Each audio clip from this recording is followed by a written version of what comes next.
देखिए बच्चों, जो आपका ये CUET का एग्जाम है वो मिड में मंथ में स्टार्ट होगा और एंड तक चलेगा। अब प्रिपरेशन के टाइम में ऐसी क्या चीजें जो आपको करनी चाहिए और ऐसी क्या चीजें जिन्हें आपको अवॉइड करना चाहिए, ताकि इन लिमिटेड टाइम में आप उन्हीं चीजों के ऊपर फोकस कर सको जो आपके लिए आगे चल के बेनिफिट दे, ना कि आपका नुकसान करे। कभी कभार ऐसा होता है कॉम्पिटिटिव एग्जाम में हम थोड़ा गलत डायरेक्शन को चूज कर लेते हैं, जिसकी वजह से हम एक तरीके से हार्डवर्क तो कर रहे होते हैं लेकिन हम थोड़ा गलत जगह लग जाते हैं, जस्ट बिकॉज कि हमें उस चीज की प्रॉपर इंफॉर्मेशन नहीं मिली होती। और कॉम्पिटिटिव एग्जाम में क्या होता है कि जब एक बार टाइम चले गया तो आप अफसोस के अलावा और कुछ नहीं कर सकते हो, क्योंकि यहां पे आपके लिए चैलेंज रहता ही है हमेशा से कि आप ज्यादा से ज्यादा स्कोर को गेन करें, ताकि आपके चांसेस बढ़ सके अपनी फेवरेट यूनिवर्सिटी कॉलेज के अंदर एडमिशन लेने में। वो क्या चीजें है, डूज एंड डोंट से रिलेटेड आज की इस वीडियो में हम बात करेंगे CUET एग्जाम से रिलेटेड।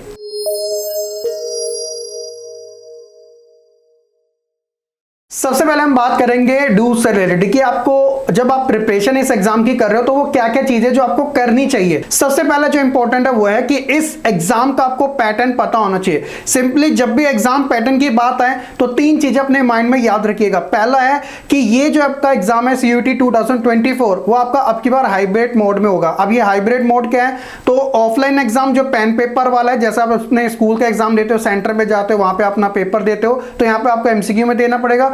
दूसरा है कि आपका CBT मोड में, CBT मोड मतलब कंप्यूटर बेस्ड टेस्ट, यानी कि आपको सेंटर पे जाना पड़ेगा लेकिन वहां पे आपको पेन पेपर नहीं बल्कि कंप्यूटर में अपने आंसर देने होंगे, यानी कि MCQ मोड में देने होंगे। पहली चीज ये होगी। दूसरा MCQ में ही आएगा, यहाँ पे कोई थ्योरेटिकल पोर्शन नहीं पूछा जाता, फिर चाहे आपका लैंग्वेज से रिलेटेड हो, डोमेन स्पेसिफिक सब्जेक्ट हो या फिर जनरल टेस्ट हो, सारा का सारा कंप्लीटली जो पेपर होता है वो MCQ मोड में ही आपसे पूछा जाता है। तीसरा जो है, जो बच्चे कभी कभार अवॉइड कर देते हैं, वो होता है नेगेटिव मार्किंग। तो देखिए ये कॉम्पिटिटिव एग्जाम है, जितने भी आप कॉम्पिटिटिव एग्जाम देखोगे ज्यादातर एग्जाम में आपको नेगेटिव मार्किंग एप्लीकेबल ही मिलेगी, जो कि इस एग्जाम में भी है, क्योंकि कंपटीशन काफी फिल्टर हो जाता है ना इसकी वजह से। अब ये जो नेगेटिव मार्किंग है ये भी आपको समझने की जरूरत है। जैसे कि अगर आप किसी क्वेश्चन का आंसर सही दोगे तो आपको +5 मार्क्स मिलेंगे, अगर आप किसी क्वेश्चन का आंसर गलत दोगे तो आपको 1 मार्क जो आपका कट कर लिया जाएगा, और अगर आप कोई क्वेश्चन को छूते ही नहीं हो, करते ही नहीं हो, तो वो 0 ही रहेगा। अब यहाँ पे बच्चे एक चीज और समझ लीजिएगा, मान लीजिएगा कि आपने कोई 3 क्वेश्चन अटेम्प्ट करे, 5 5 5, तो कायदे से तो आपको 15 नंबर मिलने चाहिए था अगर आपके तीनों के तीनों सही हुए। ये मान लीजिएगा वर्स्ट सिनेरियो कि आपके तीनों क्वेश्चन गलत हो गए, तो 15 नंबर तो आपके यहाँ चले गए, प्लस इसके अंदर 3 नंबर और जोड़िएगा, क्योंकि माइनस है ना, नेगेटिव मार्किंग है इसके अंदर, तो 3 नंबर ये हो गए, यानी कि आपने 3 क्वेश्चन में 18 नंबर गवा दिए। और आप देखो कि कितना पीछे हो जाता है, क्योंकि यहाँ पे 0 पॉइंट वाले से ना बच्चा ऊपर नीचे आ जाता है। यानी कि जब आपने CUET का स्कोर देखोगे और किसी कॉलेज के अंदर कट ऑफ की लिस्ट लगी होगी, अगर आपके 70.7 है और वहां पे कट ऑफ में 70.8 है ना, तब भी आपका एडमिशन नहीं देंगे। जैसा होता है ना कि बच्चा बोलता है अरे 60.5 है तो मैं 61 कह देता हूं, ऐसा नहीं होगा। यहाँ पे पॉइंट का ध्यान दिया जाता है। तो पहली चीज आपको एग्जाम पैटर्न पता होना चाहिए, तो अपनी प्रिपरेशन जब आप कर रहे हो। दूसरा है कि एग्जाम का स्ट्रक्चर किस बेस पर होगा, यानी कि आप प्रिपरेशन कर रहे हो, आपको पता ही नहीं है कि आप किस चीज की प्रिपरेशन कर रहे हो। तो बेसिकली मैंने आपको पहले बता दिया था कि इसके अंदर 3 ही टाइप के आपके जो क्वेश्चन है वो अलग अलग टेस्ट पेपर से पूछे जाएंगे, जो बच्चा अपनी चॉइस के अकॉर्डिंग इसे ऑप्ट करेगा एट द टाइम ऑफ जब वो अपना रजिस्ट्रेशन कर रहा होगा।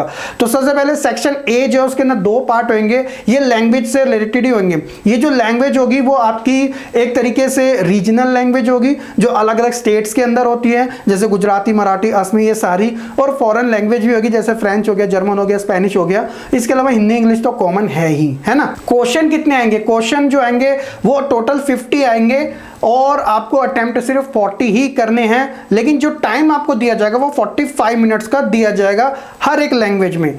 हर एक लैंग्वेज में मतलब कि आपने कोई भी पर्टिकुलर लैंग्वेज ऑप्ट की होगी अपने रजिस्ट्रेशन फॉर्म के अंदर, तो आपको उस लैंग्वेज से रिलेटेड जो 50 क्वेश्चन आएंगे, 40 अटेम्प्ट करने हैं और टाइम आपको 45 मिनट्स का दिया जाएगा। ऑन दी अदर साइड जब आप डोमेन स्पेसिफिक सब्जेक्ट की ओर जाओगे, जो इसके अंदर आपका MCQ ही आएंगे क्वेश्चन, लेकिन सिर्फ 12th का ही सिलेबस आपसे पूछा जाएगा। ये नहीं कि 11th 10th का भी आएगा, नहीं, 12th का ही पूछा जाएगा, जो भी आपने डोमेन स्पेसिफिक सब्जेक्ट को ऑप्ट किया होगा। फॉर एग्जाम्पल अगर आपने पॉलिटिकल साइंस की है तो उसी से रिलेटेड जो सिलेबस में दिए गए वही आपसे एमसीक्यू क्वेश्चंस पूछे जाएंगे। कितने 50 अटेम्प्ट कितने करने होंगे 40, टाइम सेम रहेगा 45 मिनट्स। लेकिन जो तीसरा वाला है वो जनरल टेस्ट से रिलेटेड है। जो बच्चे जनरल टेस्ट वाला ऑप्शन भी एक तरीके से क्लिक करके आते हैं कि ये वाला एग्जाम भी वो देना चाहते हैं, क्योंकि कुछ कुछ यूनिवर्सिटी जनरल टेस्ट भी लेती है, वो उनकी चॉइस होती है। तो इसके अंदर बच्चों एक तरीके से अब की बार पहले जो था ना वो थोड़ा ज्यादा था, 75 क्वेश्चन आते थे, आपको 60 अटेम्प्ट करने होते थे, लेकिन अब की बार ये अपडेटेड कर दिया है। तो अपडेटेड मैं आपको बता देता हूं, सीयूटी 2024 में अब की बार सिर्फ 60 ही क्वेश्चन आएंगे और आपको कितने 50 अटेम्प्ट करने, इस चीज का जरा ध्यान रखिएगा। सारे क्वेश्चन एमसीक्यू बेस्ड होंगे और इसके अंदर बच्चों जो टाइमिंग है वो टोटल 1 आवर की ही दी जाएगी, 1 घंटा 60 मिनट टोटल, ठीक है। तो पहले के टाइम पे इतना था लेकिन अब थोड़ा कम कर दिया गया, ये आपके लिए अच्छी चीज है। इसके अलावा तीसरी जो चीज है वो आपको अपनी एलिजिबिलिटी को चेक करना पड़ेगा, क्योंकि ये सबसे इंपॉर्टेंट है। मैं आपको सिनेरियो बताता हूं, 3 चीजें होती है, लैंग्वेज, डोमेन स्पेसिफिक सब्जेक्ट और जर्नल पेपर। क्या होता है कि बहुत सारी जो यूनिवर्सिटीज होती है ना वो क्राइटेरिया के बेसिस पे ना अपनी एलिजिबिलिटी को निकालती है। होता क्या है, कुछ ऐसे कॉलेजेस होते हैं जो कि बोलते हैं कि अगर आप इस पर्टिकुलर कोर्स के अंदर अगर आप एडमिशन लेना चाहते हो तो हमें तो आपके सीयूटी स्कोर के अंदर लैंग्वेज भी चाहिए, डोमेन स्पेसिफिक सब्जेक्ट भी चाहिए और जर्नल पेपर भी चाहिए। एक एलिजिबिलिटी ये होती है।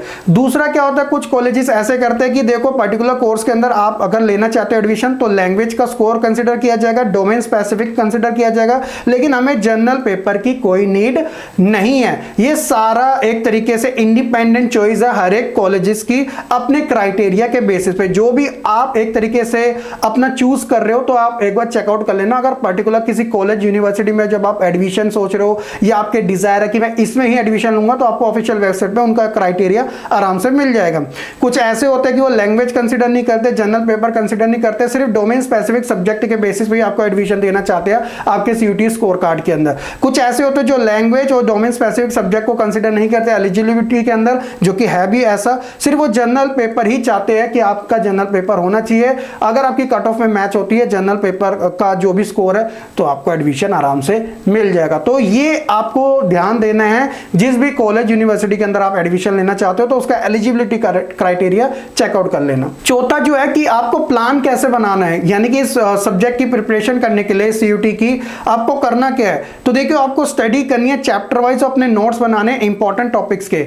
इतना ज्यादा डिटेल में नहीं जाना क्योंकि ऑलरेडी आपने बहुत सारा अपने 12th क्लास में कवर किया होता है, तो इसलिए बच्चों छोटी छोटी डेफिनेशन फॉर्मूला जो भी है आपके रिवीजन के टाइम पे आपको काम है। और एक बार जब आप चीजें यानी कि स्टडी टॉपिक को अच्छे तरीके से कवर कर चुके हो तो आपको क्या करना है कि एक बार दोबारा इसे रिकॉल करना है और अंडरस्टैंड करना है। फिर उसके बाद आपको प्रैक्टिस करने की जरूरत होती है जो भी आपने स्टडी करी है। और ध्यान रखिएगा कि आप जो भी एक तरीके से प्रैक्टिस कर रहे हो तो उन आंसर को दोबारा मत देखो, क्योंकि आपने अभी रिवाइज किया अच्छे तरीके से तो चेकआउट मत कीजिएगा। मान लीजिएगा सुबह पढ़ा, शाम को एक बार ट्राई करके देखो कि कितना आपके माइंड में वो चीजें रह पाती है। मेक श्योर कि जो प्रैक्टिस है आपकी सीयूटी एग्जाम की उसके अंदर सैंपल पेपर काफी इंपॉर्टेंट होते हैं, मॉक टेस्ट आप जरूर इसके अंदर लगाइएगा, बिल्कुल उसका लेवल आपको पता चलेगा कंपटीशन का। जितने ज्यादा मॉक टेस्ट दोगे, प्रैक्टिस करोगे, एमसीक्यू क्वेश्चन को सॉल्व करोगे, वेरियस टाइप के एमसीक्यूज होने चाहिए, लिमिटेड नहीं होने चाहिए। बहुत ज्यादा आपके पास प्रैक्टिस करने के लिए कोई कमी नहीं होनी चाहिए, क्योंकि वहां पे आपको यही चीजें काफी काम आती है। तो इन चीजों का जरा ध्यान रखना। अब ज्यादा प्रिपरेशन करने के लिए ज्यादा एमसीक्यू की नीड है। अब ये हम कहां से लाए, क्योंकि एनसीईआरटी के अंदर तो हमें थ्योरी मिलेगी और प्रीवियस ईयर अगर हम पेपर देखेंगे तो उसके अंदर भी तो लिमिटेड एमसीक्यू थे जितना कोर्स के अंदर है। तो अब आपको टेंशन लेने की जरूरत नहीं है, क्योंकि जब आप इन चीजों के बारे में कवर करोगे तो आपको एक सही स्टडी मटेरियल की नीड होती है। सही स्टडी मटेरियल के अंदर आपको इनफ प्रैक्टिस के लिए क्वेश्चन मिल सके। तो यहां पर बच्चों ओसवाल गुरुकुल का एनटीए का ये जो क्वेश्चन बैंक है सीयूटी यूजी वाला, उसे आप ट्राई आउट कर सकते हैं, जो कि आपके journal paper, domain specific subject और लैंग्वेज से रिलेटेड हर एक सेक्शन में अवेलेबल है। मैंने डिस्क्रिप्शन में लिंक भी दे रखा है, आप चेकआउट कर सकते हैं, जिसके अंदर आपको प्रीवियस ईयर 2023 में जो सीयूटी एग्जाम हुआ था ना उसका पेपर सॉल्व मिलेगा। इससे आप आइडिया लगा सकते हो कि भैया लेवल किस बेसिस का आया था सीयूटी एग्जाम का। इसके अलावा बच्चों आपको हर एक के अंदर अच्छे खासे एमसीक्यू मिलेंगे। जर्नल पेपर जो होता है ना काफी लेंथी होता है, 4000 से ज्यादा एमसीक्यूज मिलेंगे। डोमेन स्पेसिफिक सब्जेक्ट में हर एक सब्जेक्ट में आपको 900 से ज्यादा एमसीक्यूज मिलेंगे चैप्टर वाइज। और सबसे अच्छी बात क्या है कि हर एक चैप्टर की ना छोटी छोटी समरी भी दी गई है ताकि आप क्विक रिवाइज कर सको और उन क्वेश्चन की प्रैक्टिस कर सको। और ये क्वेश्चन अपडेटेड वर्जन के हैं, क्योंकि देखिए मैं आपको बता देता हूं सीयूटी एग्जाम के अंदर कोई सिंपल क्वेश्चन नहीं आते हैं, बल्कि असर्शन रीजन, मैच वाले हो गया, नॉट वाले हो गया, और बहुत सारे अलग अलग टाइप्स के आते हैं जो स्टैंडर्ड लेवल होता है। तो आप ये सोच के जाओगे कि सीधी सीधी लाइन कवर कर ली और आप एग्जाम क्लियर कर लोगे, ऐसा नहीं होगा। आपको बिल्कुल एडवांस लेवल का ही कवर करना पड़ेगा, जो आप इनकी प्रैक्टिस से भी आराम से कर सकते हो। चलिए, ये तो सारी चीज होगी कि आपको करना ये सारी चीजें है, ठीक है। अब आपको करना क्या नहीं है उसके ऊपर भी ध्यान दीजिएगा, क्योंकि टाइम वेस्ट नहीं करना ना, लिमिटेड टाइम है। सबसे पहला है अंडर एस्टिमेट द कंपटीशन। ये बहुत ज्यादा बच्चे गलती कर जाते हैं कि सीयूटी एग्जाम को भी वो ग्रांटेड ले जाते हैं, अंडर एस्टिमेट कर लेते हैं। नहीं, ऐसा नहीं है। CUET exam all over India के अंदर कंडक्ट करवाया जाता है, बहुत से स्टूडेंट इस एग्जाम को देते हैं, हर साल देते आए हैं। अच्छा खासा इसके अंदर कंपटीशन होता है, और जितना ज्यादा कंपटीशन है तो आप ये मान के चलेगा कि जिस यूनिवर्सिटी कॉलेज के अंदर आप एडमिशन लेना चाह रहे हो, तो आप जैसे और भी तो बच्चे होंगे, और लिमिटेड अगर किसी पर्टिकुलर कॉलेज के अंदर 80 ही सीट है किसी पर्टिकुलर कोर्स से रिलेटेड, और वहां पे बच्चे हैं कम से कम 1000 से ज्यादा, तो टॉप 80 स्टूडेंट्स को ही तो मिलेगा, या इसका 3 गुना कर लीजिएगा। किसी के डॉक्यूमेंट में या किसी के एलिजिबिलिटी में कमी आती है तो एक बच्चे पे 3 बच्चों का रेशियो लेके चले जाता है, 3 में से किसी को एडिशन मिल जाता है जो टॉप पर आता है, ठीक है। तो कंपटीशन तो हैगा, और उसी के बेसिस पे आप स्मार्ट तरीके से स्टडी करना है, और ये चीज जरा ध्यान रख लीजिएगा कि अंडर एस्टिमेट नहीं करना है इस एग्जाम को। दूसरा है कि सिलेबस को इग्नोर करना। अरे कोई नहीं, पूरे साल तो 12th में यही तो सारी चीजें पढ़ी है, अब भी क्या इसकी प्रैक्टिस करना, ऐसा नहीं होता। आपने जो पेपर दिया वो ट्रेडिशनल तरीके से थ्योरी पेपर दिया है, जो कि इस एग्जाम से बिल्कुल अलग है। पोर्शन वही है, कंटेंट वही है, लेकिन आपको एमसीक्यू में कवर करना है, और उसका कंपटीशन है, नेगेटिव मार्किंग है। तो इसलिए सिलेबस को अच्छे तरीके से एनालाइज करना है, कवर करना है, हर एक टॉपिक को, उसकी टाइमलाइन को, इंपॉर्टेंट फैक्ट्स, डेट सारे आपको एटलीस्ट पता होने चाहिए, तभी जाके आपके लिए ये एग्जाम काफी बेस्ट बन सकता है। तीसरी जो चीज है, कभी कभार बच्चा इंफॉर्मेशन कुछ ज्यादा ओवरलोड कर लेता है, जिसकी वजह से वो और ज्यादा डिप्रेस्ड हो जाता है, फिर वो प्रोक्रेस्टिनेट करने लग जाता है, काम को टालने लग जाता है। ज्यादा इंफॉर्मेशन उल्टी सीधी आपको लेने की जरूरत नहीं है। सीयूटी एग्जाम में बिल्कुल एक्यूरेट चीजें चलती है, क्योंकि इसमें लिमिटेड टाइम होता है। किसी ने ये बता दिया, किसी ने वो बता दिया, अरे पेपर तो इजी आता है, वैसा आता है, ऐसा नहीं करना। स्टिक रहिएगा अपने लिमिटेड कंटेंट के साथ, जो भी गिवन है उस दायरे से बाहर मत जाइएगा। और सबसे इंपॉर्टेंट है टाइम मैनेजमेंट। जी हाँ, आप टाइम मैनेजमेंट अगर इस 45 डेज के अंदर अच्छे से नहीं करोगे तो ये एग्जाम आपका सही तरीके से क्लियर नहीं हो सकेगा। फिर जो आप जिस यूनिवर्सिटी कॉलेज के अंदर एडमिशन लेना चाह रहे हो, वो आपका मे भी हो सकता है कि जो ड्रीम है वो पूरा ना हो सके। तो टाइम मैनेजमेंट के अकॉर्डिंग ही इस एग्जाम को क्लियर किया जा सकता है, और अच्छे से अच्छा स्कोर लिया जा सकता है। तो ये चीजें आपको नहीं करने की जरूरत है। होप सो कि बच्चों आप सीयूटी के अंदर डूज एंड डोंट से रिलेटेड ये इंफॉर्मेटिव वीडियो काफी अच्छे से समझ चुके होंगे। वीडियो पसंद आई, लाइक कमेंट शेयर करने के साथ चैनल को सब्सक्राइब करना बिल्कुल ना भूलिएगा।